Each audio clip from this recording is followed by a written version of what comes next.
The Deep Space Monitoring Station hung in the darkness between Earth and Mars like a metal spider waiting for prey. Inside its cold corridors, hundreds of sensors listened to the void, searching for anything that might threaten humanity's growing empire among the stars. Dr. Lee Sora pushed her tired eyes closer to the screen. She had been working for 16 hours straight, but something about the signal kept her awake. It was weak, broken, like a dying person trying to whisper across a crowded room. The computer had flagged it as important, but the translation software could make no sense of the strange sounds. "Still working on that ghost signal?" Captain Park Ji-won asked as he entered the lab. His uniform was crisp despite the late hour, and his dark eyes showed the alertness of a career military officer. "The computers say it's just background noise." Sora shook her head. "The computers are wrong. Listen to this." She played the signal. Through the speakers. Strange clicks, whistles, and what sounded like musical notes filled the room. "This isn't random. There are patterns here, mathematical sequences. This is language."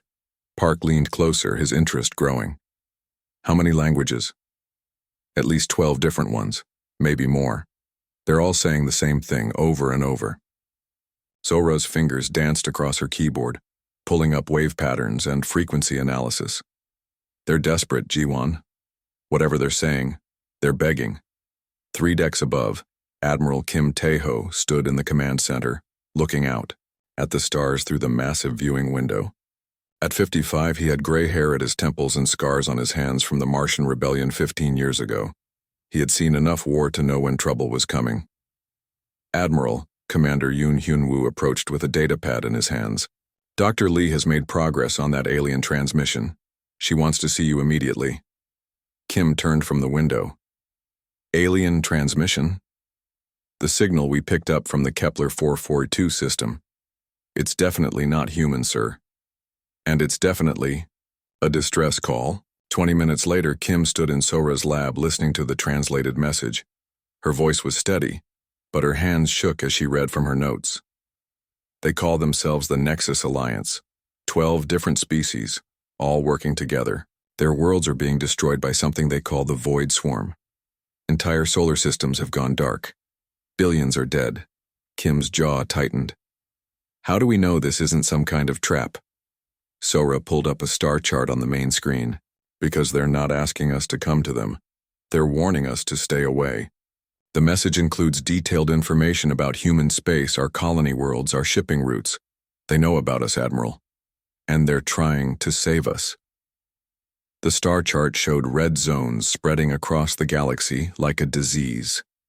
System after system marked as consumed or lost, the pattern was moving steadily toward human space. "They're making their last stand here." Sora pointed to a blue dot in the Kepler system. "The 4th planet. They've gathered survivors from dozens of worlds. The message says they have maybe weeks before the swarm finds them."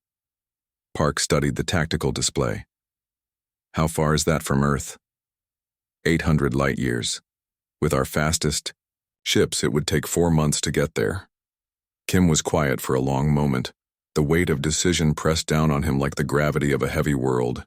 Earth's government had always been clear about their policy. Humanity first. No involvement in alien affairs, no unnecessary risks. But these aliens weren't asking for help. They were trying to help humanity by warning them of the danger. That changed everything. "What do we know about this void swarm?" Kim asked. Commander Yoon activated another display. "Not much. The aliens describe them as consumers. They don't conquer worlds, they eat them, turn everything into some kind of biomechanical nightmare. The survivors say the swarm learns from each world it takes, getting stronger and smarter." Sora added more details from her translation work. "The Alliance species are all peaceful. They've never fought a war like this. Their ships are built for exploration and trade, not combat. They have advanced technology, but they don't know how to use it as a weapon." Kim walked to the viewing window and stared out at the stars. Somewhere out there, entire civilizations were dying while begging strangers to live. The smart thing would be to prepare Earth's defenses and wait. Build up the fleet, fortify the colonies, let the aliens fight their own war. But Kim had seen what happened when good people did nothing while evil spread. The Martian rebellion had taught him that lesson in blood and fire. Sometimes the smart choice and the right choice were different things. "How many ships do we have available for deep space operations?" he asked. Park checked his command tablet. 237 combat vessels, plus support ships, medical vessels, and supply transports. The entire combined fleet. "Not enough," Yoon said. "Not against something that's consumed hundreds of worlds." Kim turned back to face his officers. "Maybe not. But these Alliance species have survived this long because they're smart. They have technology we've never seen. If we can combine their knowledge with our ships and our tactics, you're talking about committing the entire human fleet to a war on the other side of the galaxy," Park said carefully, "for people we've never met, against an enemy we don't understand." "I'm talking about doing what's right," Kim replied. "Earth's government won't approve this. They'll order us to stay and defend human space, but by the time the swarm gets here, it will be too late. We'll be facing an enemy that has consumed everything in its path." Sora looked up from her computer. "There's something else, Admiral. The aliens call us something in their languages. The translation is difficult, but the closest meaning would be Deathworlders. They seem to think we're uniquely suited for warfare." "Deathworlders?" Park raised an eyebrow. "They describe Earth as an impossible planet, extreme weather, dangerous animals, diseases, natural disasters. They can't understand how any species could survive here, let alone develop space travel. To them, we're like beings from a nightmare world who somehow learned to build starships." Kim almost smiled. "Maybe." That's exactly what we need to be." The Admiral made his choice. Within 6 hours, the entire combined fleet was preparing for the longest journey in human history. Supply ships loaded food and ammunition. Medical ships prepared for unknown alien biology. Combat vessels ran final system checks. As the fleet prepared to jump to hyperspace, Kim stood on the bridge of his flagship, the UES Defiance. Through the viewing ports, he could see hundreds of ships ready to follow him into the unknown. "Fleet reports ready for hyperspace jump," Park announced. Kim nodded. "Send a message to Earth Command.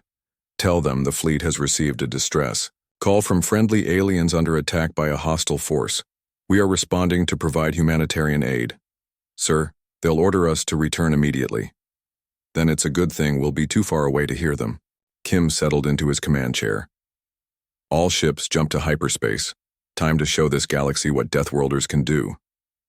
The stars stretched into lines of light as humanity's fleet disappeared into hyperspace, carrying hope to distant worlds that had never known beings like them existed. The human fleet moved through hyperspace like a school of metal fish swimming through an ocean of stars. Inside the massive ships, thousands of crew members prepared for a war they had never imagined fighting. Major Choi Min-ho stood in the training bay of the UES Striker, watching his Marines practice combat drills. Sweat dripped from their faces as they moved through obstacle courses designed to simulate alien environments. The Marines were the best Earth had to offer, but Min-ho knew they were about to face something completely new. "Sir," Sergeant Nam called out between breathing exercises. "The new intel briefings are ready." Min-ho nodded and called his troops to attention. On the wall screen, images appeared of strange creatures and twisted landscapes. The pictures had been taken from the alien transmissions, showing worlds that the Void Swarm had consumed. "This is what we're up against," Min-ho told his Marines. "The aliens call it biological warfare, but it's worse than that. The swarm doesn't just kill. It changes everything it touches. Plants, animals, even the ground itself becomes part of their hive mind." One of the younger Marines raised her hand. "How do we fight something like that, sir?" "The same way humans have always fought," Min-ho replied. "We adapt. We survive. We hit back harder than they hit us."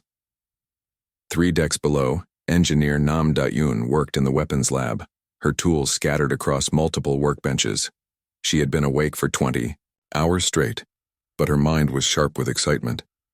The alien technology data was like nothing she had ever seen.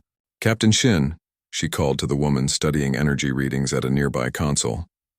"Look at these power signatures. Their weapons use quantum field manipulation. It's beautiful but completely impractical for war." Captain Shin Boram of the WAM Scout ship UES Pathfinder leaned over to examine the data. What do you mean?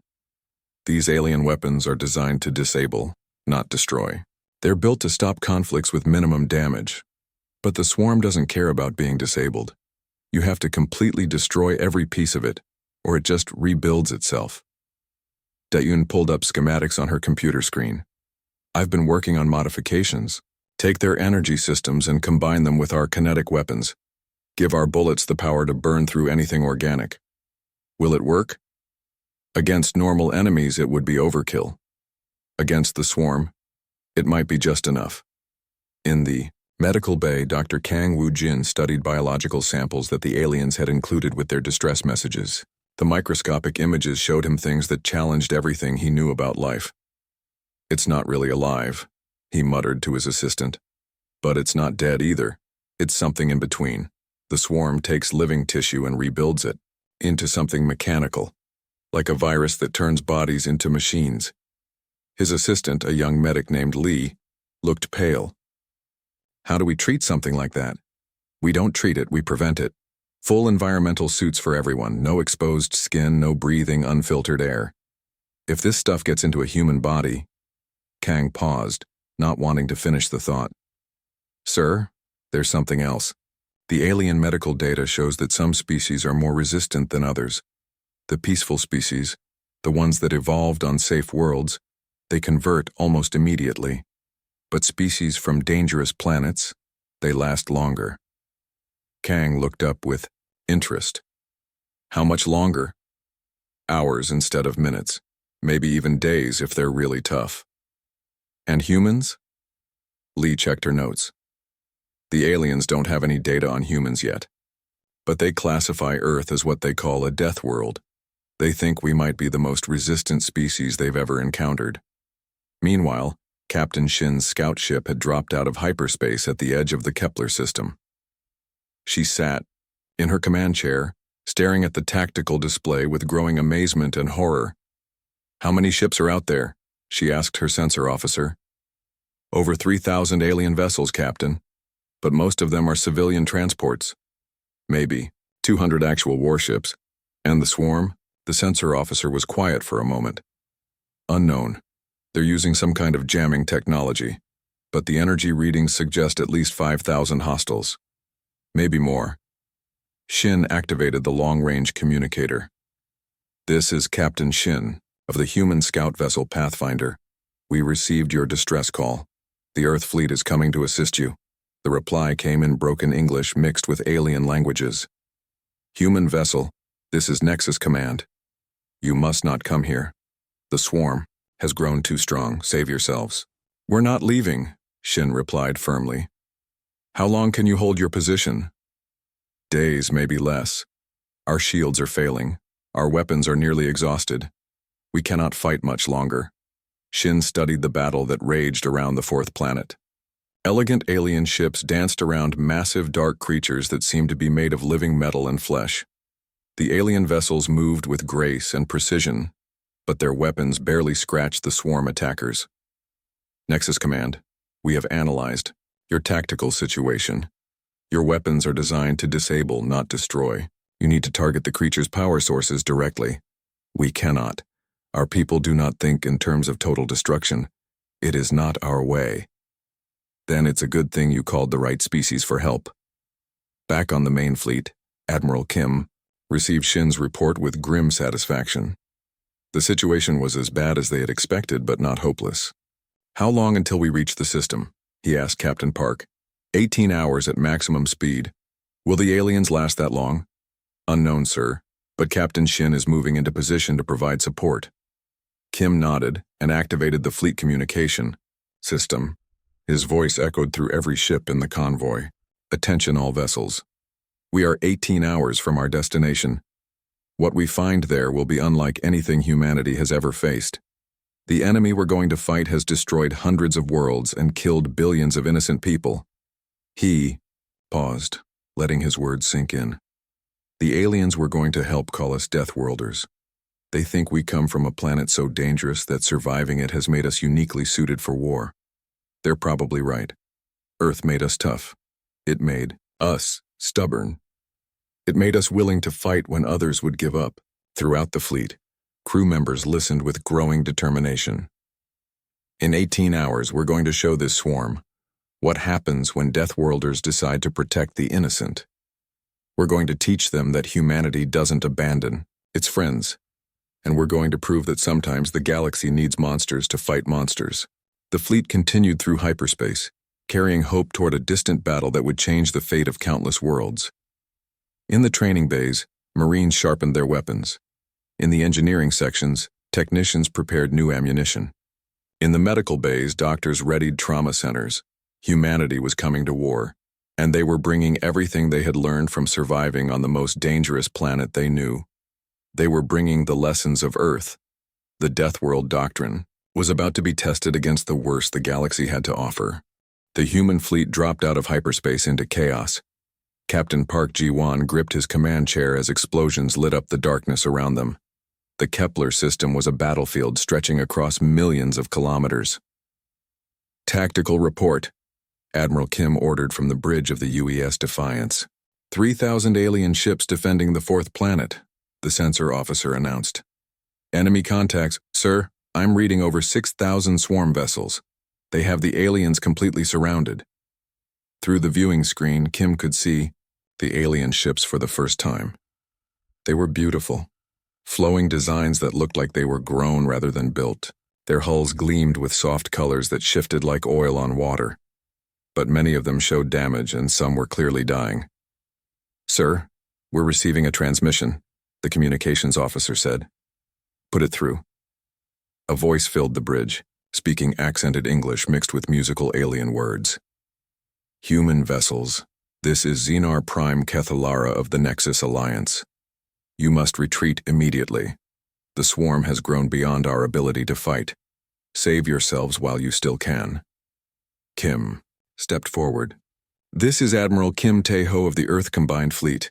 We received your distress call. We're here to help. You do not understand. We have been fighting for months. Our weapons barely hurt them. Our ships are too fragile for this kind of war. You cannot succeed where we have failed. Maybe, Kim replied, but we're going to try anyway. All ships battle formation Delta. Protect the civilian transports. The human fleet moved into position with military precision. Unlike the graceful alien vessels, the human ships were blocky and angular, covered in armor plating and weapon systems. They looked exactly like what they were, machines built for war. Captain Park watched as the first swarm ships turned toward them. The creatures were nightmare combinations of metal and flesh, twisted into shapes that hurt to look at. Some were as large as space stations, others swarmed like insects through space. Contact in 30 seconds, the tactical officer announced. All weapons, fire at will, Park commanded. The human ships opened fire with everything they had. Kinetic. Weapons launched solid metal slugs at incredible speeds. Laser batteries cut through space like swords of light. Missile swarms streaked toward their targets with deadly intent. The effect on the swarm was immediate and devastating. Where alien energy weapons had barely scratched the creatures' hulls, human weapons punched completely through them. Swarm, vessels that had seemed invincible began exploding in chains of fire.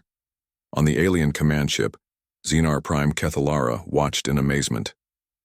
Her species had 6 arms and silver skin that changed color with emotion. Right now she was glowing bright gold with hope. How are their weapons so effective? Her tactical officer asked. They are Deathworlders, Kethalara replied. Their technology is designed to destroy completely, not disable or capture.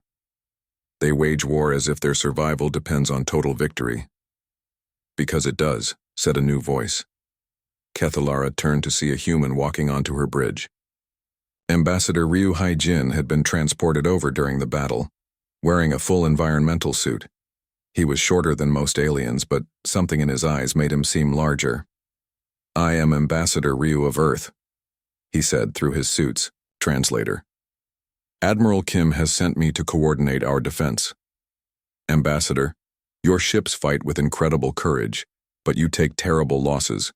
3 of your vessels have been destroyed already. Ryu nodded sadly. Yes, but they died protecting your civilian ships. That's what humans do. We protect those who cannot protect themselves. Cathalara's skin shifted to deep blue, an emotion humans would recognize as sorrow mixed with awe. Your people accept death so easily. Not easily, Ryu corrected. But when necessary, my species learned long ago that some things are worth dying for. The battle raged for 6 hours. Human ships formed protective walls around alien vessels, taking damage that would have destroyed the more fragile Alliance craft. But slowly, they were being overwhelmed by sheer numbers.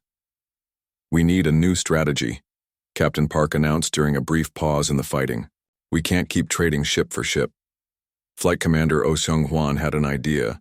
His fighter squadrons had been studying swarm movement patterns. Sir, they move like a hive mind.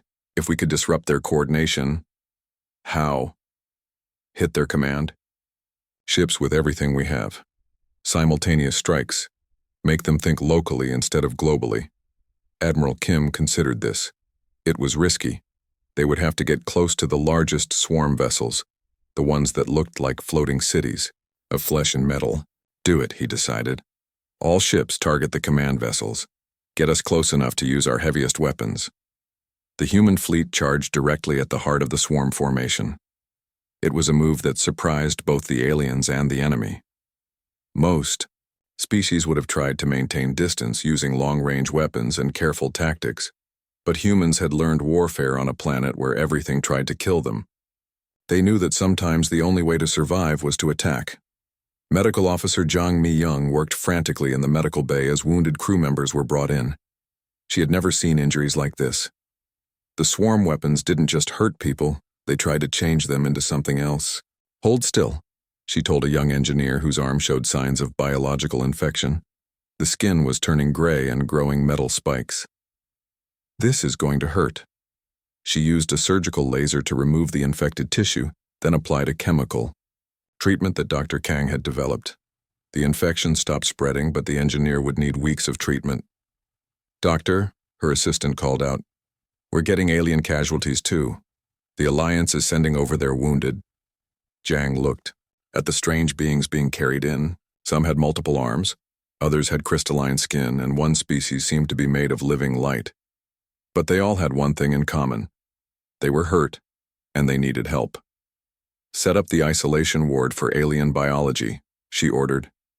We'll figure out how to treat them as we go. The battle reached its climax when the human ships finally reached the swarm command vessels. Captain Park's ship, the UES Indomitable, led the attack on the largest creature, a massive thing that pulsed with dark energy. All forward weapons, maximum power, Park commanded. The ship's main cannon fired a concentrated beam of energy that pierced completely through the creature's core. For a moment, nothing happened. Then the entire beast began to convulse and break apart. Across the battlefield, other command ships were dying under human assault. The swarm formation began to collapse as the creatures lost their coordination. They're retreating, the sensor officer announced with amazement. Admiral Kim allowed himself a small smile. Signal the Alliance. Tell them the system is secure. But even as the immediate threat ended, everyone knew this was just the beginning. The swarm would return with more ships and new tactics. The war for the galaxy had only just begun.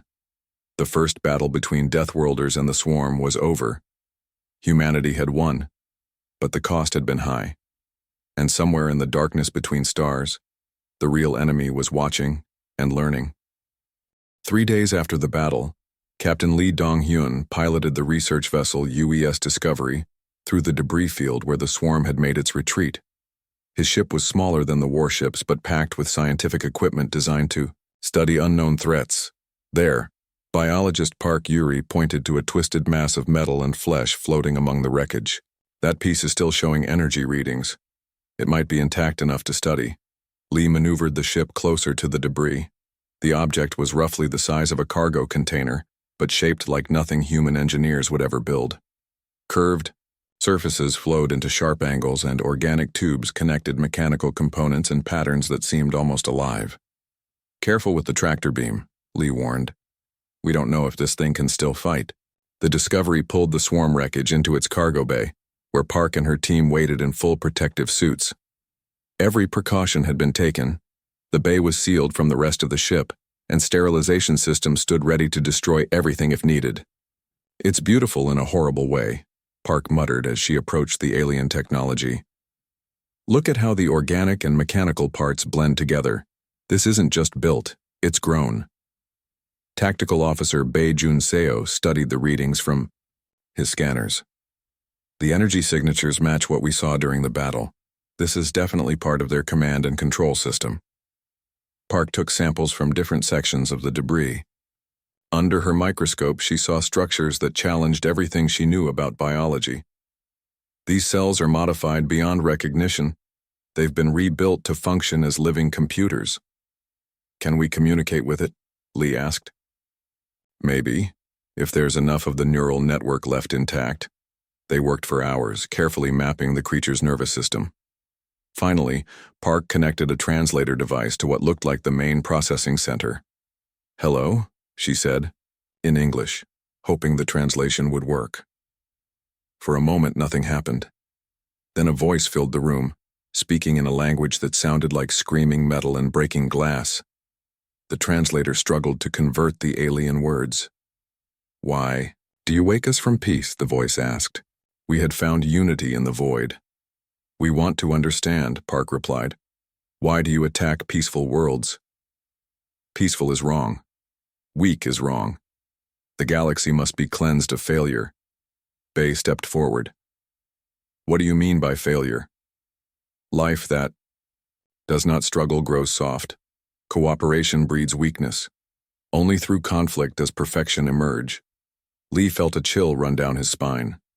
"You're talking about evolution, but evolution doesn't require war." "Wrong. The Makers understood this truth. They created us to correct the galaxy's mistakes." "The Makers?" Park asked. "Those who came before, those who chose perfection over flesh. They saw that biological life was flawed, so they built us to fix it." The voice was getting stronger as more of the creature's systems came online. In the containment field, the debris began to move, trying to rebuild itself. "The soft species spread their weakness across the stars," the voice continued. "They share resources instead of competing. They help the weak instead of letting them die. They refuse to accept that only the strong deserve to live." "And humans?" Lee asked, though he was afraid of the answer. "Humans are different. You come from a world of death. You understand struggle. You might be worthy of conversion instead of elimination." "Conversion? Join us willingly, and you will keep your minds while gaining our strength. Resist, and we will take your bodies and remake them as we see fit." Park quickly shut down the communication link. The creature's presence in her mind had felt like ice water in her veins. "We need to report this immediately," she said. Back on the Alliance command ship, Admiral Kim listened to the research team's report with growing alarm. The alien leaders sat around the conference table, their different species creating a rainbow of colors and shapes. "So the swarm isn't natural," Kim said. "It's a weapon created by an extinct civilization." "Not extinct," Park corrected. "Transformed. The Makers uploaded their consciousness into machines and became the controlling intelligence behind the swarm." Xenar Prime Kethlura's skin shifted to dark purple, a sign of deep fear among her people.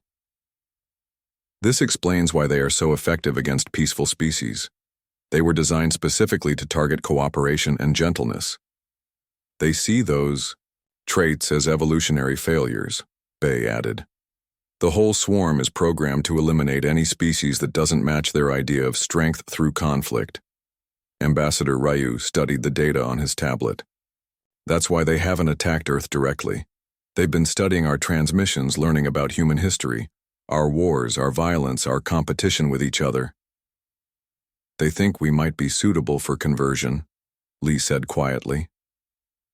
A new voice joined the conversation. It belonged to Captain Ko Yun-ji, leader of the human stealth forces. She had been conducting reconnaissance missions deep in swarm territory. "There's more," she said as she entered the conference room. "I've been inside one of their processing centers. I've seen what conversion looks like." Ko activated a holographic display showing images from her covert mission. The room fell silent as they saw beings that had once been alive now serving as living components in massive machines. They don't kill everyone, Ko explained.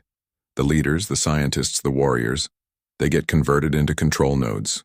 Their minds are kept partially intact so they can provide intelligence and skills to the collective. That's monstrous, said one of the alien delegates.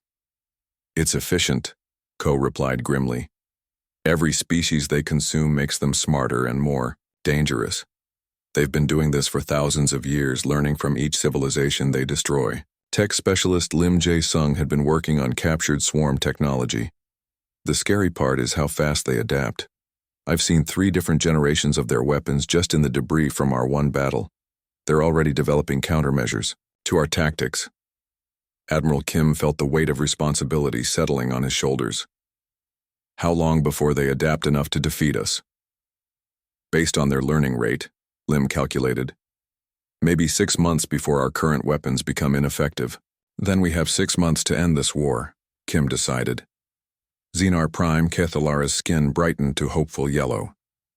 How is that possible? They have consumed hundreds of worlds. Their fleet must number in the millions by now.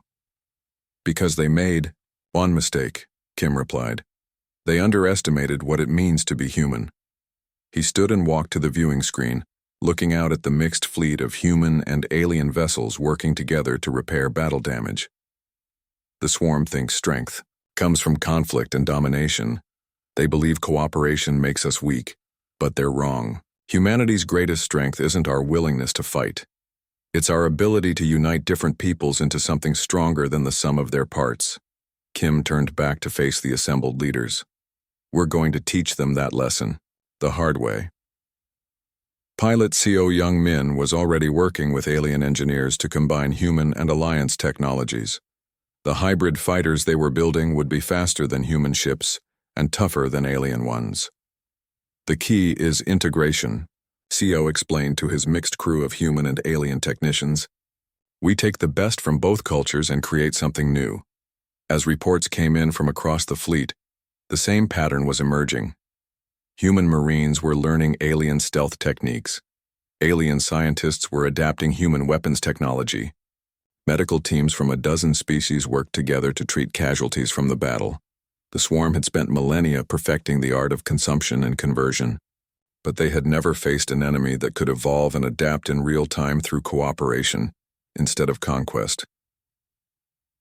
The next phase of the war was about to begin, and humanity was bringing allies the swarm had never encountered, friends who chose to fight together because they believed in each other, not because they had been forced to.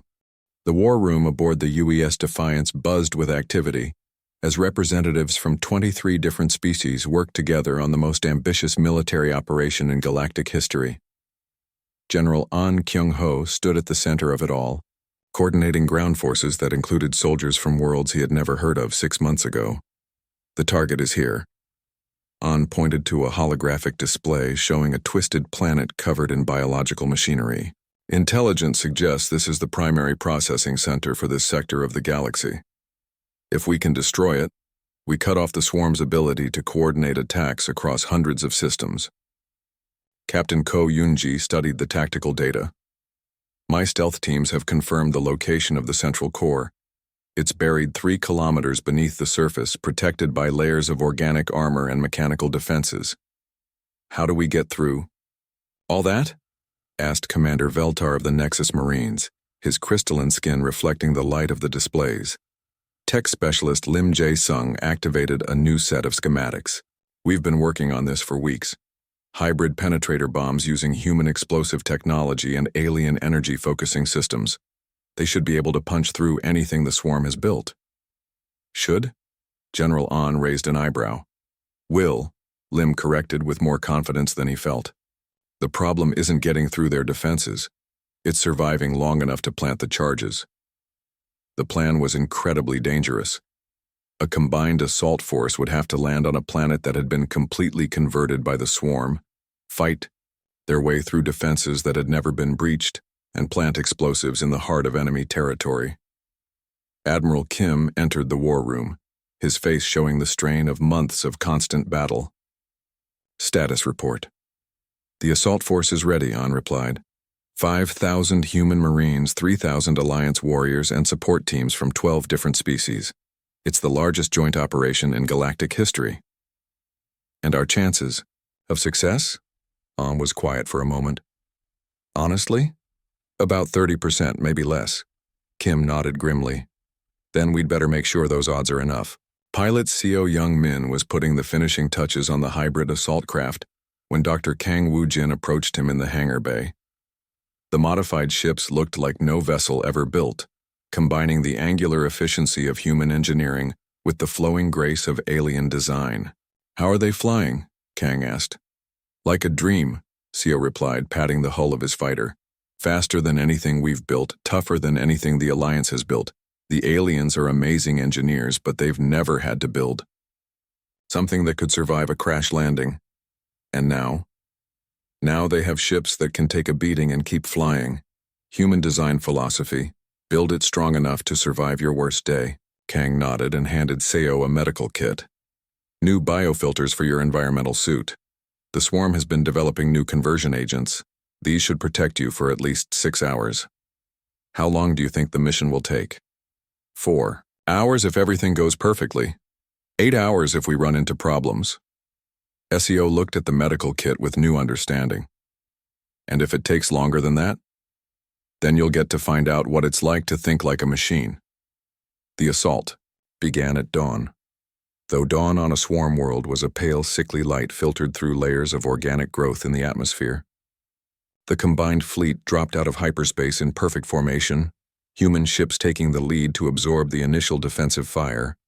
Medical officer Jang Mi-young watched from the medical bay as the first wave of assault craft launched toward the planet's surface.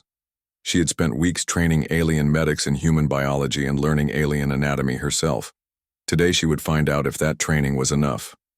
First casualties coming in, her assistant announced.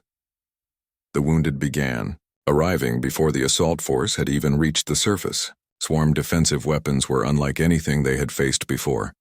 Energy beams that tried to rewrite DNA, projectiles that burrowed into flesh and began growing, clouds of microscopic machines that attacked the nervous system. Get him into Isolation Chamber 3, Jang ordered as they brought in a human Marine whose arm was turning into something metallic. Full biohazard protocols. An alien medic approached with questions about treating a wounded Nexus soldier. Doctor, his blood chemistry is completely different from what we studied. The conversion process is happening much faster. Adapt the treatment, Jang replied while working on her own patient. Use the base compounds but adjust the dosage for his metabolism. On the planet's surface, the assault was facing resistance beyond anything they had planned for. The entire world seemed to be alive, with every rock and tree transformed into a weapon against the invaders. Major Choi Min-ho led his Marines through a landscape of nightmares. The ground beneath their feet pulsed like living tissue, and the air was filled with spores that tried to eat through their protective suits. Contact front, one of his soldiers called out as shapes emerged from the twisted forest ahead of them. The creatures that attacked them had once been the inhabitants of this world. Now they were something else entirely, their bodies rebuilt for war. But the humans had an advantage the swarm hadn't expected. Remember your training, Min-ho shouted over the sound of gunfire. These things used to be people. They're still thinking like individuals even though they're connected to the hive mind. The Marines fought with tactics that confused the enemy. Instead of forming neat lines like the original inhabitants would have done, they used chaotic guerrilla warfare that the converted defenders couldn't predict. Captain Ko led her stealth team toward the primary target while the main assault drew attention away from them. Her squad moved through drainage tunnels that had been converted into arteries for the planet's new biological infrastructure. Motion sensors ahead, her point. Man whispered into his communicator. Alien design or swarm modification, Ko asked. Both. They've taken Vexhari detection systems and merged them with organic processing units. Ko smiled inside her helmet. Then we counter them the human way. Brute force. Instead of trying to sneak past the sensors, Ko's team simply destroyed them with shaped charges, then moved quickly through the gaps before the swarm could respond. It was a tactic that would have horrified the Alliance military commanders, but worked perfectly against an enemy that expected subtle infiltration. Tech specialist Lim worked frantically to modify their explosives as they got closer to the target. The swarm defenses were adapting faster than expected, and their original plan was becoming obsolete in real time. "The organic armor is growing thicker," he reported to Ko. "We need more penetration power." "How much more?" "About 3 times what we planned for." Ko considered their options. "Can you combine all our charges into one massive bomb?" "Yes, but then we only get one shot. Miss the target, and the whole mission fails. Then we don't miss." The final assault on the core facility was a desperate run through corridors that tried to digest the intruders as they passed. The walls secreted acid, the floors tried to entangle their feet, and the ceiling dropped creatures that had been designed specifically to hunt humans. But the assault team had advantages the swarm couldn't counter. They fought with the desperate courage of people defending their homes, supported by alien allies who had learned to think like warriors instead of like victims.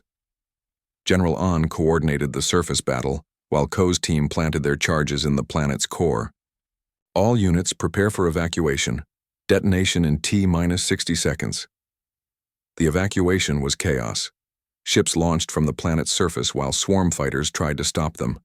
Human pilots flew with insane bravery, protecting alien transports with their own lives. Pilot Seo covered the retreat, his hybrid fighter dancing through enemy fire that would have destroyed any normal spacecraft. "Come on," he muttered to himself as he watched the countdown on his display. Just a few more seconds. The explosion, when it came, was visible from space.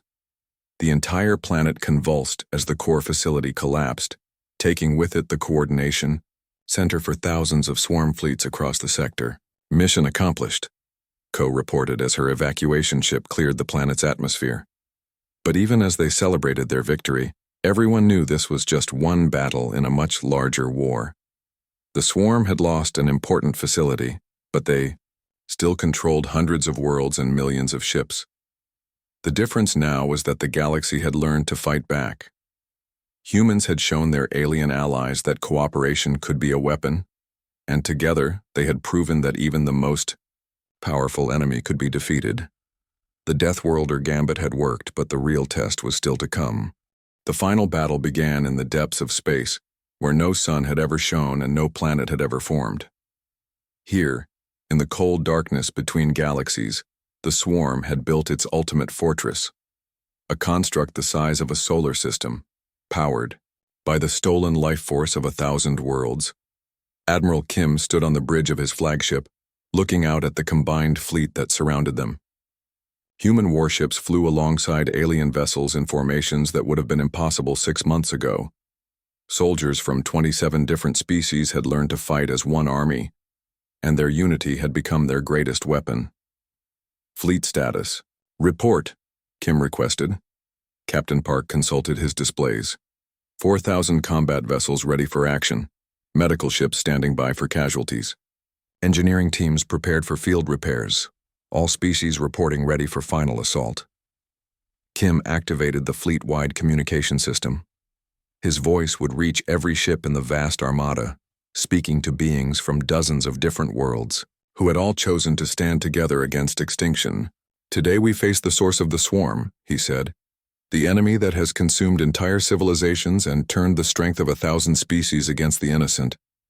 They believe that might makes right, that the strong should dominate the weak, and that cooperation is a sign of failure."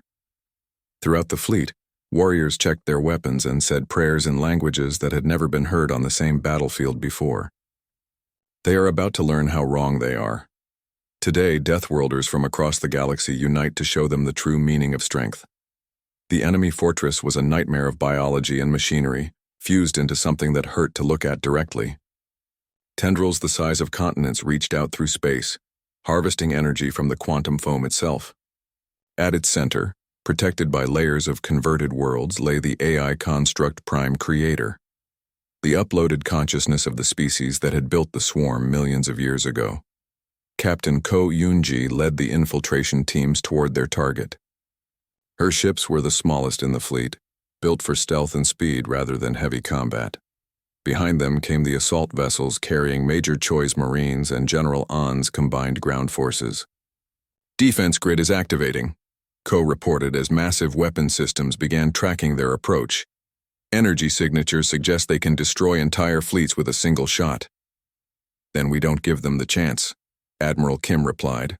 All ships attack Formation Omega, overwhelm their targeting systems. The combined fleet scattered in all directions, presenting thousands of separate targets moving in unpredictable patterns. The swarm's weapons were designed to fight orderly battles against predictable enemies. They had never faced an attack that looked like organized chaos. Human ships charged directly at the strongest defenses, their armor absorbing damage that would have vaporized any other vessel. While the enemy focused on these obvious threats, alien ships slipped through weak points in the defensive grid, their advanced sensors finding paths through the maze of death. Pilot CO, Young Min flew his hybrid fighter through a storm of energy, beams and projectile weapons, his alien-enhanced engines allowing him to dance between attacks that moved at light speed. Behind him, a squadron of mixed human and alien pilots followed his lead, their different flying styles creating a combat formation no single species could have achieved. Breach in Section 7, SEO reported as he slipped through a gap in the fortress defenses. Infiltration teams, you have an opening. Ko's stealth ships followed the fighters through the gap, penetrating deep into the fortress structure. What they found inside defied understanding. Corridors that shifted and changed like living tissue, chambers filled with machinery that seemed to breathe, and everywhere the sound of whispers in languages from dead civilizations. The whole thing is alive, Ko reported with disgust. They've turned their fortress into a single massive organism. Tech specialist Lim studied his scanner readings. More than that, this is where they've been storing the consciousness of every species they've consumed. Millions of minds, all trapped in the system and forced to serve the Prime Creator. Dr. Kang worked desperately in the medical bay as casualties poured in from the battle. The enemy was using weapons that attacked on levels beyond the physical, beams that tried to rewrite memories, gas clouds that induced despair, and projectiles that carried the recorded screams of extinct civilizations. How do we treat psychological weapons? Asked his alien assistant, a being whose species communicated through color changes in their skin. The same way we treat any other injury, Kang replied while sedating a Marine whose mind was being attacked by alien nightmares. We stabilize the patient and give them time to heal. But some wounds couldn't be healed with medicine. The battle was taking a toll on everyone's sanity as they fought through the remains of worlds that had been turned into weapons. Medical officer Jiang Mi-young found herself treating conditions that had no name in any language. Warriors whose courage had been surgically removed, pilots whose spatial awareness had been scrambled by reality-warping weapons, and worst of all, soldiers who were slowly being converted into swarm units even as they fought. "Doctor," one of her patients whispered, "I can hear them in my head. They're trying to make me one of them." "Fight it," Jiang replied, injecting him with a cocktail of drugs designed to block neural intrusion. "Remember who you are. Remember what you're fighting for." Deep inside the fortress, Ko's infiltration team finally reached the central chamber where the Prime Creator waited. The room was vast beyond comprehension, its walls covered with screens showing the faces of every species the swarm had consumed. At the center, a massive organic computer pulsed with the combined consciousness of an entire civilization. "So," a voice echoed through the chamber, speaking in perfect human English, "the Deathworlders have come to face us directly. How predictable." Ko stepped forward, her weapons trained on the central processing unit. "We're here to end this. Surrender now and we might let some of your consciousness survive." "Surrender?" The voice laughed, a sound like breaking glass. "We are the sum total of 10 million years of evolution. We have absorbed the knowledge and experience of thousands of species. What could primitives like you possibly offer us?" "Something you've never had," Ko replied. "The choice to be better than you are." The battle that followed was fought on levels that normal beings couldn't perceive. The Prime Creator attacked with the combined tactical knowledge of every civilization it had consumed. using strategies that had been perfected over millions of years of conquest. But the infiltration team fought back with something the Creator had never encountered: the willingness to sacrifice everything for people they barely knew. Human Marines threw themselves into certain death to protect alien comrades. Alien warriors used their final breaths to shield human allies from attack. Tech specialist Lim worked frantically to plant the quantum disruption device that would destroy the fortress from within. "The system is fighting me," he reported. "It's trying to convert me into one of its processing nodes." "Hold on," Major Choi called out, his Marines forming a protective circle around Lim. "We've got you covered." The conversion beam struck Choi directly, and for a moment his eyes went blank as the swarm tried to take control of his mind. But instead of surrendering, he smiled. "Nice try," he said, "but you picked the wrong species to mess with." Choi's resistance triggered something unexpected. Throughout the fortress, the trapped consciousnesses of consumed species began to rebel against their captivity. They had been forced to serve the Prime Creator for millennia, but seeing humans fight so desperately for freedom reminded them of what they had lost. "What is happening?" the Prime Creator demanded as its control systems began to fail. "You made one mistake," Ambassador Ryu said as he entered the chamber, having fought his way through layers of defenses. "You assumed that consumption and conversion were the only ways to gain strength. But you never understood the power of willing cooperation." The quantum device activated, sending cascades of disruption throughout the fortress. But instead of simply destroying the construct, the energy pulse freed the trapped minds within it. "We choose freedom," spoke a voice that carried the combined will of 1,000 extinct species. "We choose to help these Deathworlders who fight not for conquest, but for the right of all beings to live in peace." The fortress began to collapse as the liberated consciousnesses turned against their former captor. The Prime Creator fought desperately to maintain control, but it was facing not just the human infiltration team, but the combined rebellion of every species it had ever wronged. Admiral Kim watched from his ship as the massive construct tore itself apart. "All ships prepare for evacuation. The fortress is going critical." The retreat was as chaotic as the attack had been organized. Ships from dozens of species worked together to rescue survivors from the collapsing structure. Human vessels sacrificed themselves to save alien transports, while alien ships used their advanced technology to evacuate human personnel. When the fortress finally exploded, the light was visible across half the galaxy. But more important than the physical destruction was what it represented: the end of the swarm's central control and the liberation of countless trapped minds.